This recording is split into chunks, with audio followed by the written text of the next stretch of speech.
Correspond donc au travail d'un groupe d'experts européens. Nous étions 10, chacun d'un pays différent en Europe, et nous avons travaillé pendant un an, en 2014, de manière à pouvoir produire un document qui informe la Commission européenne sur deux éléments: les politiques éducatives à l'horizon 2020 et également les politiques de recherche et les appels à projets dans le cadre de la Commission européenne à l'horizon 2020.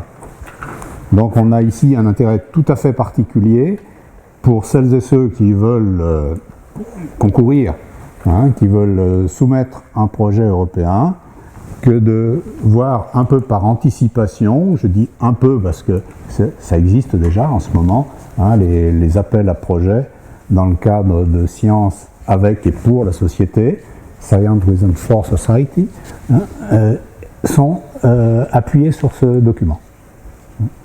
Voilà. Donc je vous présenterai la perspective globale que nous avons choisie, les 6 objectifs clés que nous avons déterminés pour les politiques publiques et les politiques de recherche, les recommandations qui sont faites donc plutôt au niveau des politiques, les préconisations nationales, parce qu'on a décliné nos recommandations au niveau international, donc l'Europe, et au niveau national, ce que chaque ministère pourrait mettre en œuvre. Et puis on terminera donc par les questions de recherche. Donc les recommandations vont intéresser ceux qui, dans l'assistance, sont plutôt du côté de la formation et plutôt du côté donc, de l'institution académique, le rectorat, et les questions de recherche vont intéresser aussi ces gens-là, et puis ceux qui, dans l'audience, sont tournés vers la mise en place de plans de recherche, vers le suivi de recherche. Quant à la perspective globale et aux 6 objectifs, qui devraient concerner tout le monde. Notre point de départ a été de considérer donc que l'Europe s'est fixé des objectifs que l'on a qualifiés d'ambitieux, c'est-à-dire qui consistent à promouvoir un développement, alors en anglais, smart, inclusive and sustainable. Moi je traduis comme ça, smart c'est pas toujours évident, donc judicieux, ça voulait dire intelligent, mais bien sûr, judicieux, durable et pour tous. Et on va s'appuyer sur cette trilogie de ce développement judicieux, durable et pour tous, ce qui veut dire que pour tout un chacun que nous sommes ici et plus largement, en tant qu'acteurs de ce développement, eh bien ça nécessite un renforcement des connaissances, des capacités d'innovation et des aptitudes créatives. Et c'est ce que l'on va essayer donc de développer et de mettre en place. L'idée étant que actuellement nous avons tous, en tant que citoyens, à faire face à des défis, les défis environnementaux, les défis démographiques, les défis du climat, mais les défis financiers aussi, les défis du développement économique, les défis des nouvelles technologies, les défis de l'énergie, et que ces défis-là, on va les prendre un peu au sens des anglo-saxons, des pays scandinaves qui orientent énormément les politiques européennes, au sens de nouvelles opportunités. Ça crée des opportunités pour nous développer. Mais pour ça, il faut que pour tous les citoyens, il y ait une meilleure compréhension donc des sciences, des technologies, une meilleure participation active et responsable dans les prises de décision auxquelles on a à faire face actuellement. Les conférences qu'on a eues ici sur la COP21, par exemple, sont tout à fait en ligne avec ces questions-là. Du coup, la recherche, l'innovation, les pratiques en éducation scientifique, ce n'est pas uniquement enseignement, c'est éducation, donc c'est beaucoup plus large que l'enseignement, ont à évoluer.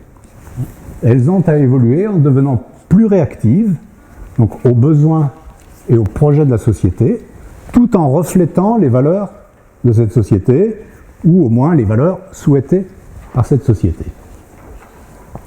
Et cela doit se passer, comme c'est de l'éducation, tout au long de la vie. on ne finit pas son éducation scientifique quand on sort de l'université ou quand on sort du lycée, hein, mais c'est tout au long de la vie. Donc l'idée, c'est quand même de mieux équiper les futurs chercheurs et tous les autres acteurs avec les savoirs, la motivation, le sens des responsabilités sociétales qui sont nécessaires pour participer activement à ce processus d'innovation. Donc on voit qu'on a un changement du côté donc, de la réactivité, du côté de la responsabilité, du côté de l'implication de toutes les personnes dans leur diversité, tous les niveaux d'acteurs et dans leur longévité, on va dire, hein, tout au long de la vie.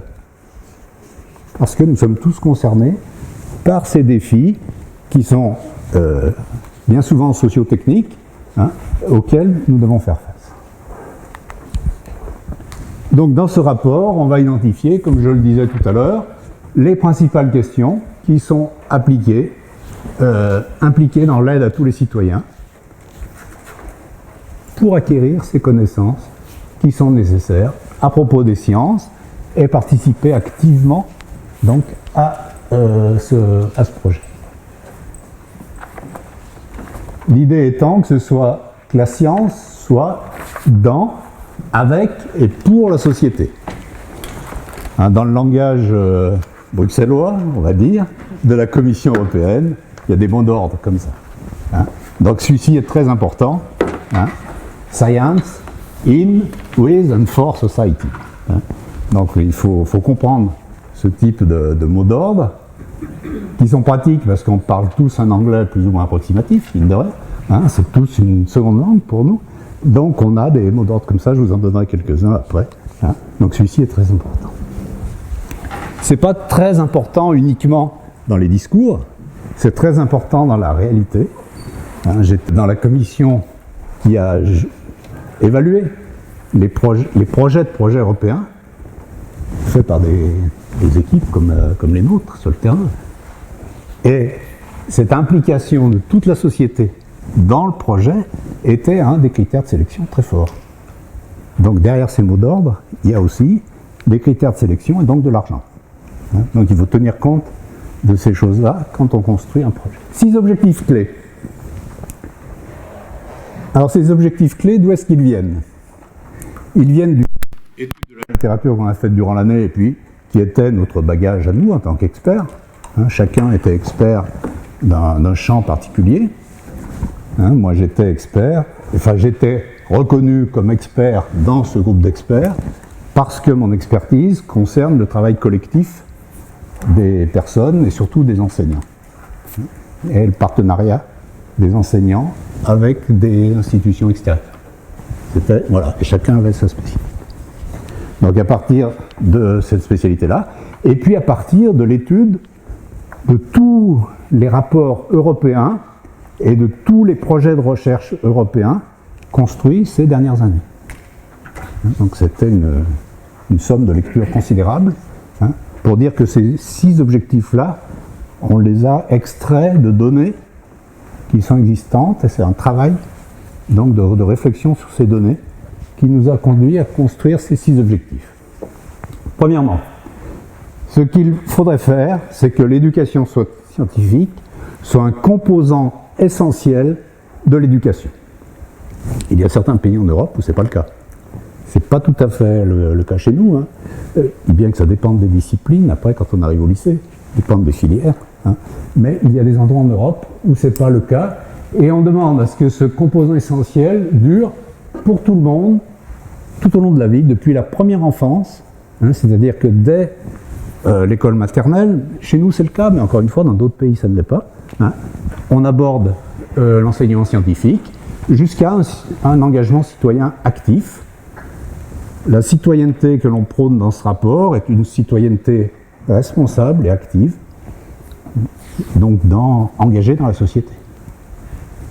Deuxièmement, que l'éducation scientifique soit fondée sur les connaissances scientifiques, mais sur le lien avec les autres disciplines.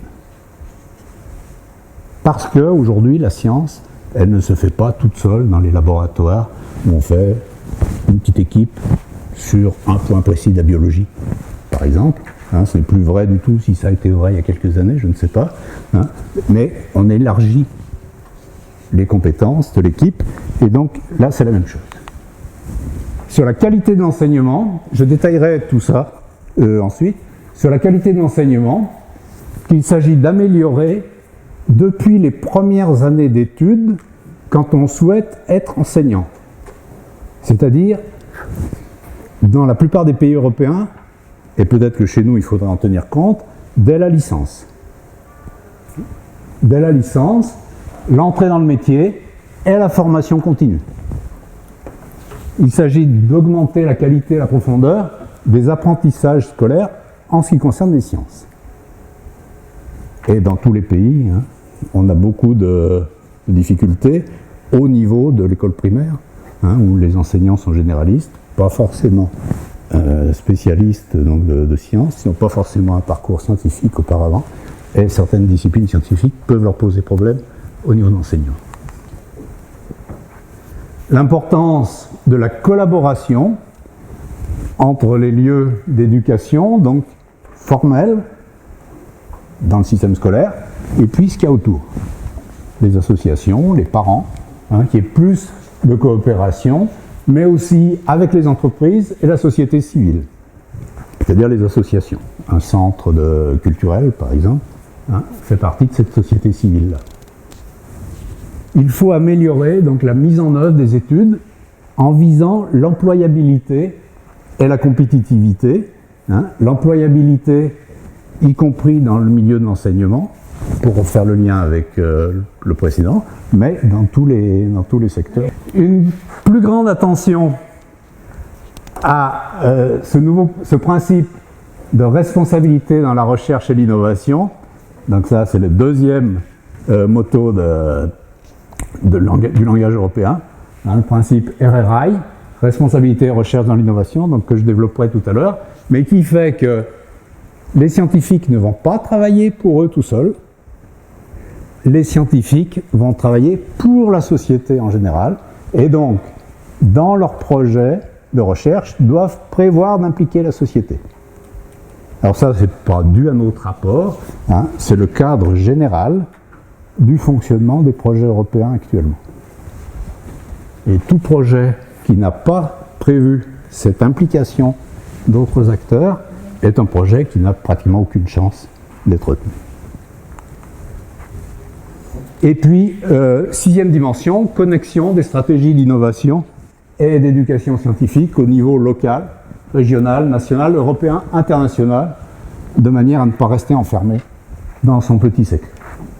Si je détaille extrêmement rapidement, l'éducation scientifique comme composant essentiel des apprentissages tout au long de la vie. On a dit promouvoir les sciences. Comment ça se passe? Dans ce rapport, on maintient ce qui a été dit dans le rapport précédent, et une continuité, et nous tenions à cette continuité de manière à ce que les enseignants sur le terrain ne soient pas bousculés par quelque chose de nouveau qui arrive non seulement de leur ministère, mais en plus de l'Europe. Donc on maintient l'idée qu'il faut adopter une approche par investigation. Les chercheurs dans les labos, on ne leur dit pas ce qu'il faut faire, ils inventent leur protocole, ils discutent entre eux pour construire leur protocole. Dans les classes, de temps en temps, c'est ce qui est à mettre en œuvre également. Donc ça, c'est maintenu. Se débrouiller pour réduire les inégalités socio-économiques, culturelles et de genre. On sait par exemple qu'en sciences, les inégalités de genre sont importantes. On maintient bien évidemment cette orientation. Développer la réflexivité, la réflexion, la responsabilisation donc, de ceux qui apprennent les sciences. Qu'est-ce que c'est qu'apprendre ces sciences-là? Quel est l'usage? À quoi est-ce que ça va servir plus tard? C'est quelque chose d'extrêmement important. Et puis, nous avons rajouté ce point auquel nous tenions beaucoup. Équilibrer les apprentissages en étendue. On apprend beaucoup de choses différentes. Et en profondeur, on creuse certains sujets de manière à faciliter les carrières scientifiques futures des élèves qui sont motivés et performants. On sait que de temps en temps, c'est des élèves qui peuvent subir les conséquences du fait que pour enseigner à tous, on s'occupe de ceux qui sont les plus faibles. C'est pas suffisant. C'est pas suffisant. Et on a rajouté ce point là. Deuxième élément, donc les compétences scientifiques en liaison avec les autres disciplines. L'interdisciplinarité, comme je le disais tout à l'heure, est un facteur extrêmement important. Donc, il faut faire comprendre à toutes les institutions, les parents d'élèves aussi, que cette acquisition de ces compétences clés, eh bien, c'est un levier vers l'emploi, vers la poursuite de l'éducation. On sait par exemple qu'à l'université, il y avait cette mise en place de ce portfolio de compétences, de manière à ce que les compétences clés travaillées au sein de l'université puissent conduire à un emploi et pas simplement le niveau de sortie et le diplôme. Donc on insiste sur ces questions-là. Vous vous doutez que les pays scandinaves, par exemple, étaient très actifs dans l'insertion de cette recommandation, puisqu'ils basent plus l'emploi sur les compétences que sur le niveau de diplôme, contrairement à chez nous. Renforcer les connectivités avec l'entreprise, ça se travaille dans nos universités, c'est quelque chose à poursuivre, et puis s'assurer de la maîtrise du monde numérique par tous les citoyens et tout un chacun, puisque ça fait partie de la culture d'aujourd'hui et de demain. Améliorer la qualité de l'enseignement, ça veut dire qu'il faut mettre l'accent sur les compétences enseignantes, mais aussi sur les savoirs disciplinaires. Les enseignants sont de bons enseignants quand ils ont des savoirs disciplinaires qui sont solides. Ça, c'est un résultat de recherche que l'on a d'une manière assez ferme. Donc, construire ces savoirs disciplinaires en liaison avec ces compétences enseignantes qui sont des compétences plus larges que celles dont je viens de parler, qui concernent plusieurs disciplines d'une manière transversale, mais que les enseignants doivent construire, que les étudiants, dès la licence, doivent commencer à construire. Donc ça implique de transformer certains parcours de licence ou de mettre en évidence dans les parcours de licence ces éléments qui existent déjà et qui conduisent à cet équilibre-là. En mettant l'accent sur l'égalité des genres, c'est le troisième motto de l'Europe, le travail collectif des enseignants et des élèves, puisque de plus en plus, et ça ne s'arrêtera pas, c'est la coopération qui fait qu'on peut faire face ensemble aux défis sociétaux dont je parlais tout à l'heure. Donc dès la formation des étudiants et des enseignants, prendre en compte ces points-là. Deuxième point qui est évident peut-être, qui fait un peu revendication syndicale pour certains, mais qui en tant qu'expert, d'où on peut l'appuyer sur le fait que dans les pays les plus performants, les statuts des enseignants, le prestige de la profession est plus élevé. Donc on a beaucoup discuté sur ce point-là. C'est pas en tant que syndiqué ou pas qu'on a mis en avant ce point-là. C'est parce que fondé sur les résultats, sur l'analyse des performances des systèmes, on peut arriver à cette conclusion. Réduire l'écart entre la recherche et l'enseignement. On sait que il y a un gap, un delta, entre les découvertes scientifiques et le passage dans les programmes, ce qui est normal. Mais souvent, entre la conception que les enseignants se font de la recherche et la recherche telle qu'elle fonctionne. Et il faut arriver à réduire cet écart-là. Ici aussi, dans notre université à Grenoble, il y a déjà des programmes qui travaillent sur ces questions-là. Il s'agit, en s'appuyant sur ce rapport, de les mettre en avant, de les stimuler peut-être, de les généraliser peut-être, mais en tout cas de les poursuivre. Et puis on a un gros point en France, mais aussi en Europe, autour de la formation continue des enseignants, qui est un point faible, et qu'il s'agit de développer. Nous sommes en France plutôt dans le bas de l'échelle. On n'est pas les seuls, mais on est plutôt dans le bas de l'échelle. Mais c'est un problème européen quand même. Au niveau de la collaboration, donc il s'agit de promouvoir les partenariats entre les enseignants, les élèves et les institutions extérieures. Là encore, sur Grenoble, nous avons des partenariats qui fonctionnent très très bien, qu'il s'agit de mettre en avant ou de développer.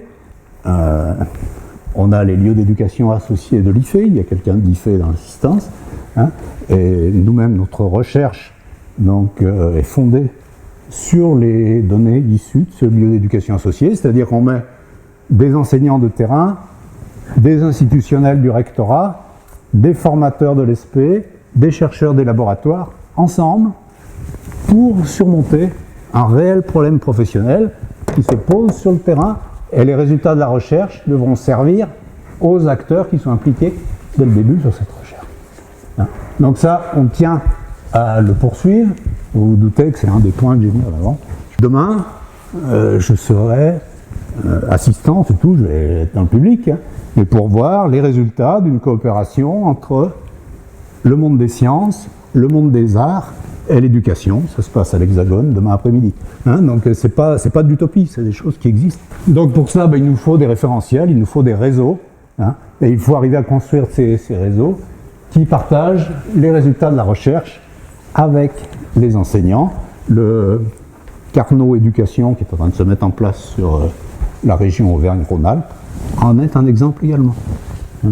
Promouvoir donc, le principe RRI, comme je disais tout à l'heure, faire en sorte que les acteurs à qui sont destinées les recherches soient impliqués dans le processus de recherche dès le début.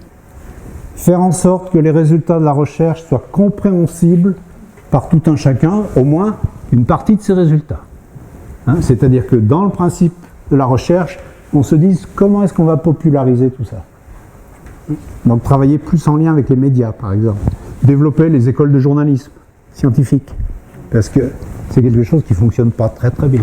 Faire en sorte que quand la recherche est subventionnée, les résultats soient ouverts. Tout le monde a payé, tout le monde peut accéder aux résultats. Hein. Là encore, on l'a écrit, mais c'est obligatoire maintenant. Si vous voulez que votre projet soit retenu, il faut prévoir l'ouverture des résultats. Et puis inclure les citoyens dans la recherche scientifique et les projets d'innovation. Là encore, ça existe, hein.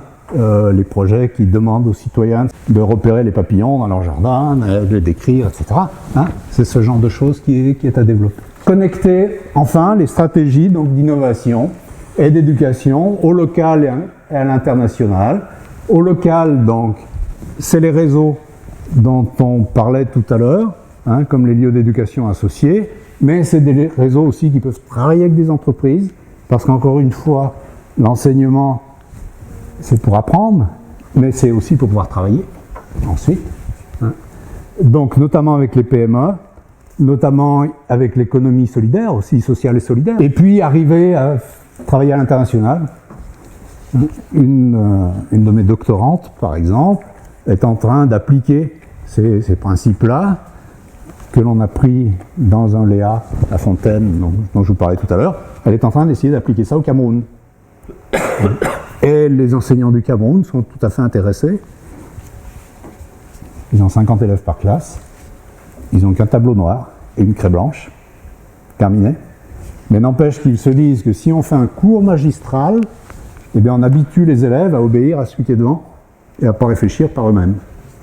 Donc c'est important d'appliquer ces méthodes-là à l'extérieur. Comment est-ce que nous, on peut les aider? Nous estimons en tant qu'experts que c'est important de travailler ces questions-là et de ne pas s'arrêter aux frontières de nos pays ou de l'Europe. Ces 6 objectifs clés se conjuguent également au niveau national. C'est plus facile à comprendre, donc je saute, je vous laisserai, parce qu'il doit me rester 4 minutes, quelque chose comme ça. On a commencé un peu en retard. Pour passer donc au plan de recherche.